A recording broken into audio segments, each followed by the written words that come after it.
Hello everybody, this is Ravi Kumar.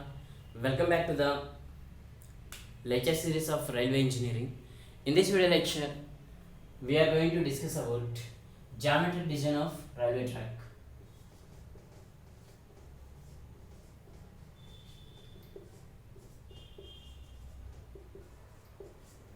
Geometric design of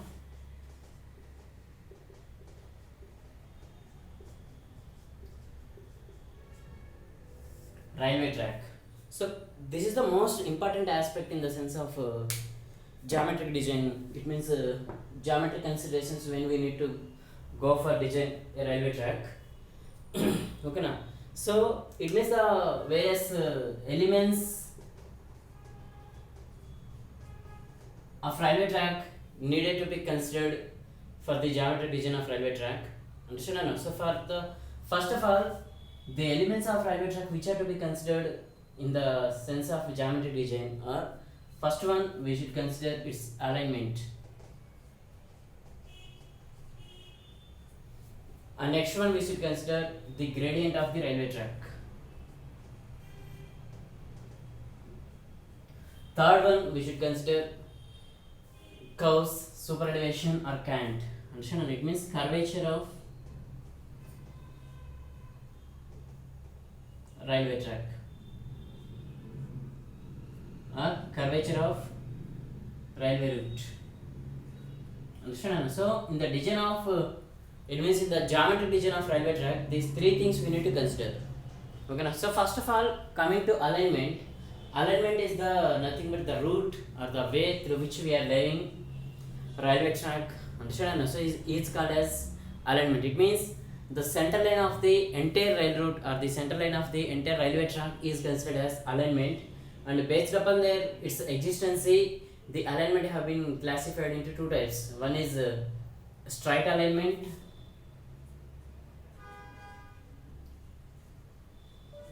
and another one is curved alignment. So there are two types of alignments are there: straight alignment and curved alignment. Understand now?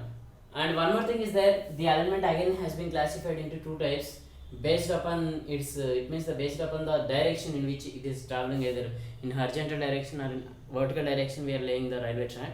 Understand? So based upon that, the alignment have been classified into two types: horizontal alignment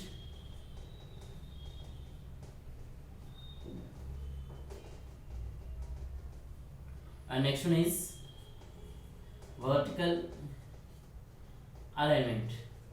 Understand now?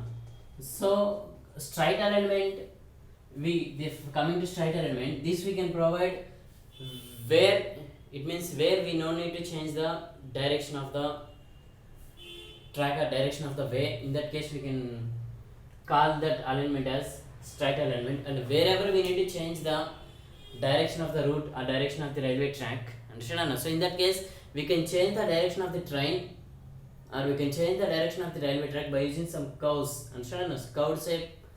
So in that case the alignment of the railway track which is in curved shape is called as curved alignment. Understand? And whenever the ground on which we are laying railway track is flat, it means it is leveled and it does not contain any undulations, in that case that alignment is called as horizontal alignment. And whenever we need to connect two points which are in different elevations, understand? So in that case we need to provide alignment in vertical direction with the inclination. Understand? So horizontally it should have certain inclination. So in that case that alignment is called as vertical alignment. Understand? So it means if we need to connect two points by using railway route which are in two different elevations, in that case the alignment which we will use is called as vertical alignment. Understand? And in the case of ground is leveled and the two stations which are at both level, it means which are at both elevation, in that case we can go for straight horizontal alignment. Understand? So that's it. So this is about alignment. Okay now, so alignment is the most important component of the railway track, because whenever we consider or whenever we construct a railway track without proper alignment, what will happen? It will undergo failure. It means the railway track can undergo failure. It means a railway track should contain proper alignment. If it does not contain any proper alignment, we need to replace or we need to reconstruct the railway track again. Okay, now so in that case there is a way lots of money will be wastage. So okay, now so to it means to be like without wasting the money, if we need to construct a railway track, we should construct the railway track with proper alignment. And next one is the gradient. So gradient is nothing but we can call it as a steep, or sometimes we may also call it as slope. Understand or no? So here you can see whenever we connect two stations or 2 points which are at different elevations and which are at different levels, in that case we can provide railway track with some inclination. Understand or no? It means in that case we can provide railway track with vertical alignment. Understand or no? So in that case the slope or the steep of the railway track is considered as gradient. Understand or no? So and the gradient may be expressed in terms of 1 in x, or in terms of percentage we can express. Understand or no? So here 1 in x means, it means you can see here 1 in x means unit. Okay, now you can see here this is the this is the distance, this is okay, this is the horizontal distance between the 2 points. It may be taken as x. Understand or no? So and the height it may be taken as 1 unit. Okay, now so then we can call it as 1 in x means 1 by x, like that we can say. Understand or no? So our percentage, like that what is the percentage we get if we do this ratio. Understand or no? So that is called as 1 in x. It means x, it means here it is the 100 meters is there. Understand or no? So and it is the 25. Okay, now so in that case what will happen, the gradient will be 25 by 100. So in that case what it will be 1 by 4. Understand or no? So 1 by 4 means it will be 25 percentage. Okay, now so like that we can mention gradient. Okay, now so this is the gradient is nothing but the slope or the steep of the railway track. It means in case of vertical alignment, it means the gradient we can provide to railway track whenever we connect 2 points by using railway route. If both the points are at different elevations, in that case we can go for gradient. Understand or no? And also these gradients are different types of gradients are there. Understand or no? So rolling gradient, momentum gradient, pusher gradient, and gradients in railway yards.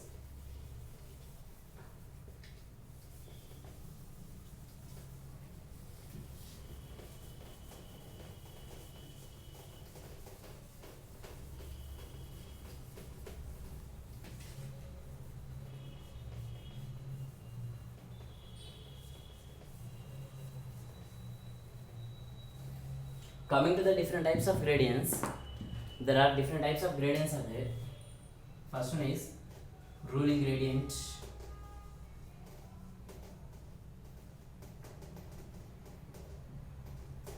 Next one is momentum gradient.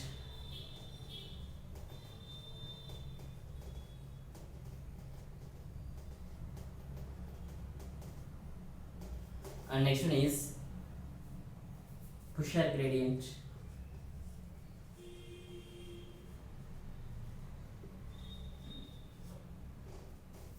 And next one is gradients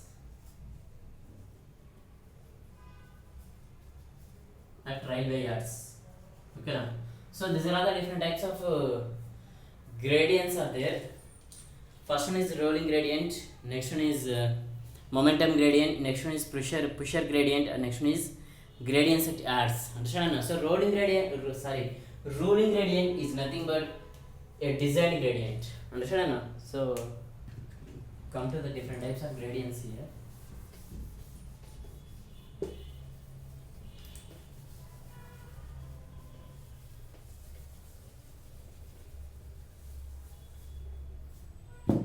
The ruling gradients are called as design gradient. It means the railway track at that particular circumstances, under certain conditions, whatever the gradient we design, that is called as ruling gradient. Understand? And the main objective of ruling gradient is to convey the entire axle load of the train. Understand? to convey the entire axial load of the train at its maximum speed. At its maximum speed. Understand? So this will be the it means main objective of the rail ruling gradient. It means whenever we do designing or whenever we are planning a gradient, understand? If that gradient should able to convey the, it means should able to, it means should provide certain aids for the, it means for the movement of or for the traveling of entire axial load of the train and also at its maximum speed. So then that gradient is called as ruling gradient. Understand? No? So that's why it is called as a design gradient. Understand? So whenever we need to consider, or whenever we need to consider, it means whenever we will come for the design of geometric element, different geometric elements of a railway section. Understand? No? So the main objective or the main concern we need to consider in case of geometric design of railway track is the speed of the vehicle. First of all, vehicle, and next one is the, we need to consider the first one is speed of the vehicle, next one axial load. It means the entire load of the vehicle or the entire load of the train. These are the both things we need to consider. Understand? So after considering all these two things and to satisfy these two things, understand? To provide aids to the railway track, we can go for the geometric design of railway track. Understand? So generally the ruling gradient is also called as design gradient. Understand? So and one more thing we should remember here, that most of the in our Indian railways, it doesn't provide any specifications for the ruling gradient, but it has given only two recommendations for the ruling gradient. Understand? So in case of plain terrain, the ruling gradient can be taken, it means we can take it as 1 in 150 to 1 in 250. We can take it means we can take ruling gradient in case of plain terrain as like this, and in case of hilly terrain, understand? So the ruling gradient we can take it as 1 in 100 to 1 in 150. So this will be the ruling gradient. It means these are the values recommended by Indian Railways. In case of plain terrain, the ruling gradient for railway track we can provide as 1 in 150 to 1 in 250, and in case of hilly terrain, the ruling gradient we can provide as 1 in 100 to 1 in 250, 1 in 150. Understand? So and the next one is the momentum gradient. This is the somewhat a different type of gradient. This is, we can call it as a special gradient. Understand? It means whenever the gradient which does not allow the train to move upon it, understand? With improper gradient, or in the case in which we cannot provide ruling gradient, understand? In that case we can go for momentum gradient, understand? Because in that case the train can move by using the moment which it gathered, understand? So that is called as momentum gradient. You can see here, if you see a gradient, understand? So if you need to connect 2 points, A is here, B is here, understand? If you need to connect these 2 points like this, if you provide a gradient, that may be called as ruling gradient, understand? And in case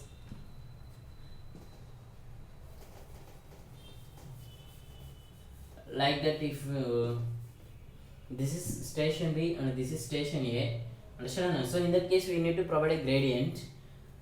It means we need to provide a railway track with a gradient, understand? But if we provide straightly like this a gradient, what will happen? The train cannot move with that much of inclination, understand? So in that case we can go for the ruling gradient. Sorry, in that case we can go for the momentum gradient, understand? So this is somewhat special type of gradient. You can see here, up to certain distance we can go for a rise gradient, understand? After that we can go for a fall gradient, understand? After that we can go for rise gradient, after that we can go for fall gradient, understand? So like that we can reach, understand? So in that case what will happen? Here it is rising, understand? In that case it needs a certain extra power, understand? But here it is falling. It means here we are employing falling gradient, understand? So in this case what is happening? We are employing falling gradient, means without any power also that train can fall. It means the train can move in falling gradient. Okay, so in that case what is happening, it is falling. So while it is moving through falling gradient, some extra kinetic energy will be stored within the train, understand? So by using that kinetic energy, again it can go for the rise gradient. Again after some time it can go into the falling gradient. After some time it can go to the rising gradient, understand? So that's why, so this kind of gradient is called as momentum gradient, and this is the some special type of gradient, understand? It means the time when it cannot move through a rise gradient, it means rising gradient continuously, it means it cannot rise in rising gradient railway track. In that case we can go for the momentum gradient, understand? So like that we can provide momentum gradient. And the next one is the pusher gradient. So pusher gradient is the somewhat different type of gradient. It means the case where the train cannot move, it means easily upon ruling gradient, understand? And in the same case we also even cannot provide momentum gradient. In that case we can go for the pushing gradient. Okay, so pushing gradient is nothing but if it is a gradient like this, understand? So it means the train should rise upon the railway track. So in that case what will happen, we need to use, it means every train should contain only one locomotive, understand? It means if the train needed to rise upon a railway track with one locomotive, it may not possible, understand? So in that case we can provide two locomotives, understand? So the railway track or the gradient of railway track in which we are using two locomotives, understand? Two locomotives to take the train or to run the train. So that kind of grade, in that case that gradient is called as pusher gradient, understand? Okay, so the place where we do not go for momentum gradient and the place where we do not go for two locomotives, understand? And in general that gradient is called as ruling gradient, that's it. Okay, so these are all the three types of gradients which you have been seeing. And gradients it adds, so at the place of railway adds we need to provide certain gradients, understand? So this may be horizontal plane, and upon the horizontal plane we can go for railway track, understand? But we need to lower, it means whenever we need to lower the goods into the train, it means goods into the wagon, or whenever we need to unload the goods from the wagon, we need to provide certain gradients, understand? To travel certain, it means load carriers upon the track, understand? So those gradients which are providing for the convenience of it means which are provided, which are for the convenient to work at railway yards are called as different gradients at yards. Okay, so this is about the different gradients in which are to be considered in railway track. Okay, so generally the railway, there are four types of gradients are there: ruling gradient, momentum gradient, pusher gradient, and gradients at yards. Okay, so and the next geometric element of railway track is curves and super elevation. So curves and super elevation is the most important type of railway track. You can see here.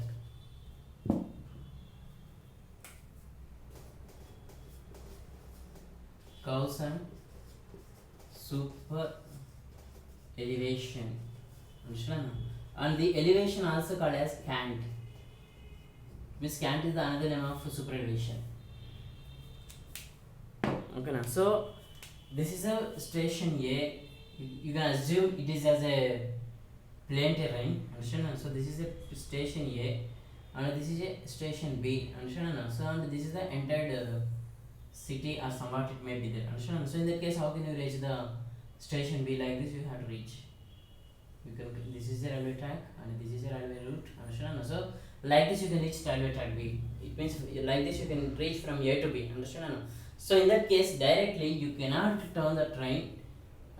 It means rectangular, it means like 90 degrees or by using 60 degrees or by using 45 degrees we cannot reach, understand? It means we cannot change the direction of the train.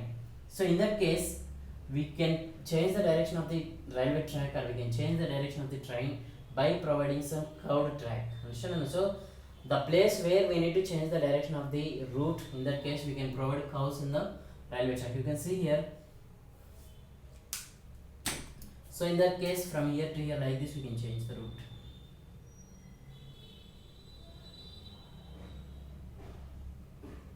Okay, now so this is called as curve. Understand? No? So at the place of curves, we need to provide super elevation. Understand? No? Because this is, if you take this is the railway track, it means you can take it as a railway track.